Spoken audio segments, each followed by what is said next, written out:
जिन्नात का गुलाम किस्त नंबर 61। मेरे सामने अपने दौर का काले इल्म का बहुत बड़ा माहिर बब्बर कालिया कहानी सुनाने के लिए तैयार था। वो अपना माजी मेरे सामने रखने के लिए बिल्कुल ज़हनी तौर पर तैयार हो चुका था। उसने मेरी तरफ देखा और कहने लगा, कहानी बहुत लंबी है शाह साहब। आप ये जान चुके हैं कि मैं बब्बर कालिया हूँ, तो आपको ये भी बता चुका हूँ कि मैं एक पापी आमल का बेटा था। मेरी माँ मेरे बाप की ज़िद थी। बहुत भोली, बहुत अच्छी, परहेजगार और नमाजी खातून थी, लेकिन उस बेचारी ने सारी ज़िंदगी मेरे बाप जैसे शैतान के साथ ज़िंदगी बसर कर डाली। मेरी माँ स्कूल टीचर थी और अपनी तनख्वाह से अपना खाना पीना किया करती थी। मेरे बाप की कमाई का 1 रुपया उसने खुद पर खर्च नहीं किया था। मैं समझता हूँ मेरी माँ के इल्तिजाए सुनकर अल्लाह ने मुझे संभलने का मौका दिया और मैं तारीक राहों से निकलकर सवेरे में आ गया। मेरे वालिद का नाम शमसुद्दीन था, लेकिन उस कम वक्त ने अपने नाम की लाज नहीं रखी और हमेशा उलट काम किया करता था। शायद ही कोई जानता होगा कि उसका असल नाम क्या होगा। लोग उसे गुरु कालिया के नाम से जानते थे। गली मोहल्ले और शहर में वो इसी नाम से पुकारा जाता था। हत्ता कि उसने मुझे भी बचपन में अपना नाम लेकर बुलाने का कह रखा था। बब्बर, तू मुझे गुरु बोला कर। देख, मैं तुझे बब्बर कहता हूँ और तू मुझे गुरु कहकर पुकारा कर। एक दिन तू मेरा वारिस बनेगा और अभी से चेला बनेगा तो तेरा यह गुरु तुझे अपनी अमान में रखेगा। मैंने उसे गुरु कहना शुरू किया तो वो मुझे टाफियाँ खिलाता। मेरा जी खुश हो जाता और फिर मैं टाफियों के लालच में आकर उसके आगे पीछे गुरु गुरु गुरु पुकारता फिरता था। वो कह लगाता और कनखियों से मेरी माँ की तरफ देखा करता था, लेकिन उस वक्त मुझे उसकी नीयत और खूब से बातन का इल्म नहीं था कि वो मेरे हाथों से माँ जी के सीने पर संपोलिए छोड़ना चाहता है।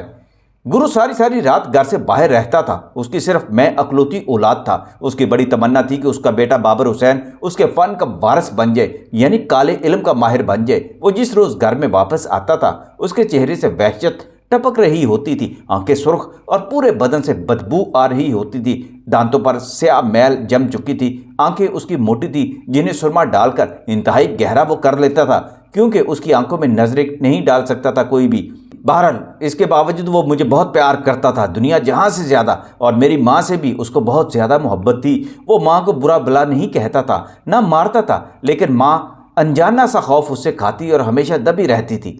वो घर आते और ऊंची आवाज़ में मुझे पुकारता, ओ मेरा बब्बर किधर है? माँ धीमे से कहती, बाबर सो रहा है। मुझे याद है माँ जब देखती कि मेरा बाप मेरा मुंह चूमता है और गोद में बैठाकर टाफियाँ और बिस्किट खिलाता है तो बेचारगी से उसके आंसू निकल आते थे। मेरा बाप इस दौरान हल्की आवाज़ में अपना मुंह मेरे कानों के साथ लगाकर मंतर की लोरियां देता था। उस वक्त तो मुझे मालूम नहीं था कि उनका क्या मतलब होता था, लेकिन ये बहुत अच्छा लगता और मैं भी उसके साथ दोहराता रहता। बच्चा जो था वो अक्सर मुझे पुछल देवियों और हनुमान की लोरी सुनाता था। दरअसल ये एक अमल का हिस्सा था। गुरु ने बड़ी चालाकी से वो मुझे याद करा दी थी। उसने मुझे कहा था, माँ को कभी ये लोरी ना सुनाना, वरना तुम्हें टॉफ़ियाँ नहीं दूंगा। मैं बच्चा था, टॉफ़ियों से बहल गया। टॉफ़ियों के लालच में माँ के सामने कभी ये लोरी नहीं दोहराता था। अब होता यूं, गुरु जब कमरे में चला जाता तो माँ फ़ौरन हाथ मेरा पकड़ लेती और गुसल खाने में ले जाकर नहला देती, और वो साथ साथ कलमा पाक भी पढ़ती। मेरे पूरे जिस्म, ख़ास तौर पर गालों को बार बार पानी से धोती और मुझे पाक करती रहती। फिर कलमा पढ़कर साफ पानी में दम करती और मुझे वो पानी पिलाती। मैं तब तक 7 साल का हो चुका था। मुझे अब अपनी माँ की ये हरकतें अच्छी नहीं लगती थी। अम्मी, मैं इस वक्त रात को नहीं नहाऊंगा, मुझे ठंड लग जाएगी। लेकिन वो मेरी एक ना सुनती थी और नहला धुला कर मुझे अपने साथ सुलाती और चारों कुल पढ़कर मुझ पर फूंक मार देती। अजीब बात है, माँ ने कभी मुझे इस मशक्क़त और अपने दर्द की वजह से गुरु से मुतनफ़्फ़र नहीं किया था। अलबत्ता वो मुझे टॉफ़ियाँ नहीं खाने देती थी। मैं सोचता हूँ, अगर माँ खुद मेरे लिए टॉफ़ियाँ लेकर आया करती और मुझे लोरियाँ भी सुनाया करती तो शायद मुझे अपने बाप में मौजूद वाहिद उस क्वालिटी में कशिश महसूस ना होती और मैं सिर्फ माँ का ही होकर रहता। बच्चों के लिए टॉफ़ियों में बड़ी कशिश होती है। एक रोज़ बड़ा अजीब काम हुआ। सर्दियों के दिन थे। गुरु घर आया और मुझे अपने साथ लिपटाकर प्यार करके अपने कमरे में चला गया तो माँ ने हस्बे आदत मुझे नहला दिया। हालांकि उसने कंबल में अच्छी तरह मुझे लपेट दिया था, लेकिन मुझे सर्दी लग गई और यकायक मुझे तेज़ बुखार हो गया। इससे पहले इतना तेज़ बुखार मुझे पहले कभी नहीं चढ़ा होगा। मेरा माथा सुलग रहा था। माँ माँ होती है, वो मुझे सीने से लिपटा कर सोया करती थी। उसे अंदाज़ा हो गया मुझे तेज़ बुखार है तो हड़बड़ाकर उठ बैठी और मुझे ठंडे पानी की पट्टियाँ करने लगी दोबारा। घर में बुखार की कोई दवा भी नहीं थी। उसको कुछ समझ नहीं आ रहा था उस वक्त मेरे बुखार का क्या इलाज करे। पर मेरी हालत मजीद होने लगी और मुझ पर जैसे हजियान सा तारी हो गया। ये हालत ऐसी होती है कि इंसान उल्टी सीधी बातें करने लगता है, वो बातें भी जो किसी दबाव के तहत कभी मुंह से नहीं निकालता, लेकिन हज़यान बढ़ता है तो दिमाग की रगों पर दबाव बढ़ जाता है।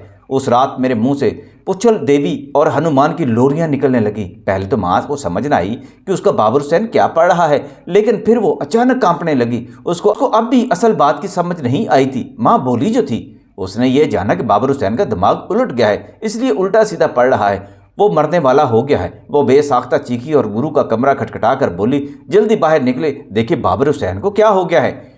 गुरु उस वक्त जाग रहा था और अपने किसी गाहक का अमल कर रहा था। वो बाहर आया और माँ की बात सुनकर मेरे कमरे में चला आया। मैं उस वक्त बुरी तरह हाँप रहा था और शैतानी लोरियां बड़े जोर जोर से पढ़ रहा था। मेरी हाल देखकर उसकी आंखों में गैर मामूली शैतानियत उभरी। एक फातिहे की तरह कंधा उचकाकर उसने लंबा इत्मीनान भरा सांस लिया और माँ से कहा, अभी सब ठीक हो जाएगा, तू फिक्र न कर, मैं इसका इलाज करता हूँ। माँ ने हैरानी से कहा, आप इसका इलाज क्या करेंगे? घर में तो कोई दवा नहीं, इसको अस्पताल लेकर चलें। तू फिक्र न कर फातिमा। गुरु के लब खुशी मर्ग से फड़फड़ाने लगे। जब घर में डॉक्टर हो तो अस्पताल जाने की क्या जरूरत है? माँ उसको अजीब वहशत भरी और खौफ भरी नजरों से देखने लगी। माँ गुरु के चेहरे की रंगत और वहशत देखकर घबरा गई और उसकी ममता ने उसे चीख कर बोलने पर मजबूर कर दिया, गुरु तुम करना क्या चाहते हो? फातिमा, गुरु की आवाज में तकब्बर और गरूर आ गया। तागूदियत ऊद आई। भला इसमें है कि तुम इस समय बाहर चली जाओ और खामोशी से कुंडी चढ़ाकर कमरे में बैठ जाओ। मेरे बब्बर को जो मर्ज है मैं उसको जानता हूँ। इसका मर्ज कोई जिस्मानी नहीं। अब बस तुम चली जाओ, मेरा समय बीत ना जाए। तुम चली जाओ इधर से, जल्दी से। माँ डर गई। उसने शायद इससे पहले गुरु का ये रूप नहीं देखा था। उसकी आंखों में सुर्ख डोरे छलकने लगे, माथे पर लकीरों का जाल सा फैल गया और सांस तेज किसी दरिंदे की खरखराहट जैसी हो गई। माँ बाहर निकली तो गुरु ने अंदर से दरवाजे को कुंडी लगा ली। माँ ने अपने कमरे में खुद को चुपचाप बंद करने के बजाय वजू किया और मुसल्ला बिछाकर बैठ गई। उसका अपने खुदा और रसूल करीम सल्लल्लाहु अलैहि वसल्लम के सिवा कोई चारागर, दाता और मसीहा नहीं था। उधर मेरी हालत देखकर गुरु के चेहरे पर कोई तशवीश नहीं उभरी थी। तू मेरा जीवन है बब्बर, मैं तुझे मरने नहीं दूंगा मेरे शेर पुत्र। उसने अपने बायां हाथ मेरी पेशानी पर रखा और आंखें बंद करके कोई अमल पढ़ने लगा। कोई 1 मिनट के वक्फा के बाद उसने मेरे सीने पर फूंक मारी और साथ ही मेरे सारे कपड़े उतार कर मुझे नंगा कर दिया। मुझे तो कोई होश नहीं था, अलबत्त मेरा जिस्म अभी ताप से सुलग रहा था। गुरु ने मेरे कपड़ों की पोटली बनाकर उन्हें मेरे सिरहाने रखा और जेब से माचिस निकालकर उन्हें आग दिखा दी। उधर कपड़ों ने आग पकड़ी, उधर गुरु ने फिर से कोई मंत्र पढ़ना शुरू कर दिया और काफ़ी ऊंची आवाज़ और रोबदर आवाज़ में पढ़ते हुए उसने अपनी जेब में से एक छोटी सी किसी शाख की मानद हड्डी का टुकड़ा निकाला और आग के लहकते शोलों की जानिब उसका रुख करके अब ज़रा धीमे धीमे अंदाज में घराते हुए बोला, तू जो कोई भी है सामने आ जा, बोल तू कौन है? अगर तूने बोलने में देर लगाई तो तेरा मैं नष्ट मार दूंगा। गुरु की आवाज़ में एक हुक्म और दहशत आई। भड़कता हुआ शोला ढीला पड़ गया और मेरा पूरा बदन एकदम सुलगने लगा और फिर जैसे भाप सी उठने लगी। आजा आजा, गुरु दांत जमा कर बोला। चंद लम्हे बाद मेरे बदन से उठने वाली भाप मेरी नाफ के गिर्द इकट्ठी होने लगी। यूं महसूस होने लगा जैसे नाफ के अंदर से कोई वजूद सिरक सिरक कर उस भाप में मुंतकिल हो रहा है। ये देखकर गुरु ने पाटदार अंदाज में फिर पढ़ाई शुरू कर दी। अब की बार उसकी आवाज़ में जोश भी पैदा हो गया था। फिर यूं ही चंद सानिये और गुजरे होंगे कि मेरी नाफ से निकलने वाला वजूद भाप में जज्ब होने के बाद एक बालिश्त बार वजूद में मुतशक्ल हो गया। ज़रा नहीफ और लरसता हुआ। बापू मैं हाजिर हूँ गंगू। बापू हाजिर है गंगू। बालिश्त बार वजूद धीमे से बोला। अच्छा तो ये तू है, चल अच्छा हुआ कि ये तू है गंगू। गुरु के चेहरे पर जैसे इत्मीनान आ गया। उसने अपने हाथ में उठाया, उसका वजूद जैसे बेवजन था, धुएं या हवा की तरह। गुरु ने उसे अपनी आंखों के सामने करके कहा, तू जानता है एक हमजाद और एक मोक्कल की तरह तूने मेरी उम्र मेरे बब्बर के साथ गुजारनी है। बब्बर की पैदाइश से पहले भी मैंने अपने गुरु से यह वचन दिया था कि वो मेरी नस्ल की रक्षा करेंगे और उसके वास्ते कोई ऐसा मोक्कल उसके मोंडे से बांध देंगे जो उसको राह से हटने न देगा, उसके दिल और दिमाग में हमेशा इस बात की कशिश पैदा करेगा। और ये मेरे गुरु की कृपा से है, वचन पूरा हो रहा है मेरे गुरु का। गुरु जी ने मुझे बताया था और तेरा रूप स्वरूप दिखा दिया था और तेरी आवाज़ मुझे सुना दी थी कि तू जल्द मुझसे मिलेगा। लगता है वो समय आ गया है। अब तू मुझे वचन दे कि तू मेरे बब्बर को सारी देवियों की तस्खीरात सिखाएगा। मैं वचन देता हूँ गुरु, तुम्हारा बब्बर मेरा बब्बर है, मैं सारी हयाती उसकी रक्षा करूँगा। और हाँ, तू जानता है इसकी माँ ये पसंद नहीं करती कि मैं उसको अपने अमलों में माहिर बना दूँ। तू ऐसा कर कि अब ये जब होश में आए तो उसको माँ से ज़रा दूर कर दे। ये माँ का दीवाना है। मैंने पुष्पा देवी और हनुमान की लोरी इसको सिखा दी है, अब तो इस लोरी के अगले मंत्र सिखाने तक इसको इसकी माँ से दूर कर दे। मैं ये काम कर दूंगा तो बब्बर मेरे काम का बन जाएगा ना। लेकिन गुरु, इसकी माँ को रोकना मुश्किल है। तुम जानते हो ये आग और पानी, नूर और स्याही का मिलाप नहीं हो सकता। वो अपने रब को मानती है और तू तो अपने रब को अब मानता नहीं। तू तो निकल चुका है, अपनी खुदाई तुमने खुद बना ली है। तुम अब देवताओं को मानने लगे हो। ये अजीब सा संजोग है, तू इसको छोड़ क्यों नहीं देता? गंगू की बात सुनकर गुरु बोला, ये इतना आसान नहीं है। गुरुजी को मालूम है मैं फातिमा को नहीं छोड़ सकता। वो अल्लाह की बंदी होकर भी मेरी बीवी है और मैं उसको आसानी से नहीं छोड़ सकता। कभी समय आया तो इस भेद से तुझे आगाह करूंगा। बस मेरा पुत्र, आज से तू अपना काम शुरू कर दे और मेरे बब्बर को कालिया बनाने में जो हो सकता है कर दे। इस दौरान करीब की मस्जिद से तहज्जुद की अजान आने लगी। मेरी माँ इस मौज़न की आवाज़ सुनकर जागती थी और तहज्जुद पढ़ने के बाद फजर तक अपने सोने रब को याद करती थी। अजान सुनते ही गंगू का पूरा बदन लहराया और उसकी नहीफ सी आवाज़ पर राशा तारी हो गया। मैं चलता हूँ अब गुरु। इससे कबल के मेरा बाप उसको विदा करने के लिए उसकी वापसी का मंत्र शुरू करता, दरवाजे पर दस्तक हुई और साथ ही मेरी माँ की आवाज़ आई, बाबर हुसैन। गुरु, बाबर का क्या बना? मेरे लाल को तू उठा कर तो नहीं ले गया? ऐ मेरे अल्लाह मेरे बाबर हुसैन की मदद फरमा। ऐ मेरे मालिक, मेरे बच्चे की हिफाजत फरमा। माँ सिसकियाँ लेकर गड़गड़ा रही थी और उसने साथ साथ दरूद खिजरी पढ़ना शुरू कर दिया था। गुरु के लिए माँ की दरवाजे पर आमद और अपने रब और शाफी महशर पर दरूद किसी मुसीबत से कम न था गुरु के लिए। इससे ज़्यादा गंगू की हालत देखने के लायक थी। गुरु का यह कलाम जो गंगू को वापस भाप में तहलील करने में मदद दे सकता था और उसको मेरे मसामों में वापस जाने में लताफत दे सकता था, अब दुश्वार हो चुका था। दरवाजे से बाहर माँ दरूद खिजरी पढ़ती जा रही थी। खालिक़े कायनात का कहना हक है दोस्तों, नमाज तहज्जुद में सोना रब अपने बंदों के बहुत करीब आ जाता है। मलाइका पूरी ज़मीन पर फैल जाते हैं और रात के इस पहर अपने अल्लाह से राज़ो न्याज करते और गरिया जारी करते हुए तस्बीहात पढ़ते बंदों की शफाअत का फजल लेकर आते हैं। उस समय शैतानी बलाएं सिमटने और दौड़ने लगती हैं। नूर और जुल्मत का मुकाबला शुरू हो जाता है। बंदा बशर अगरचे ये मुजादला नहीं देख पाता, लेकिन असरार के पर्दों में लिपटी मखलूक में खैर और शर की जंग शुरू हो जाती है। बस दुआ में इखलास होना चाहिए।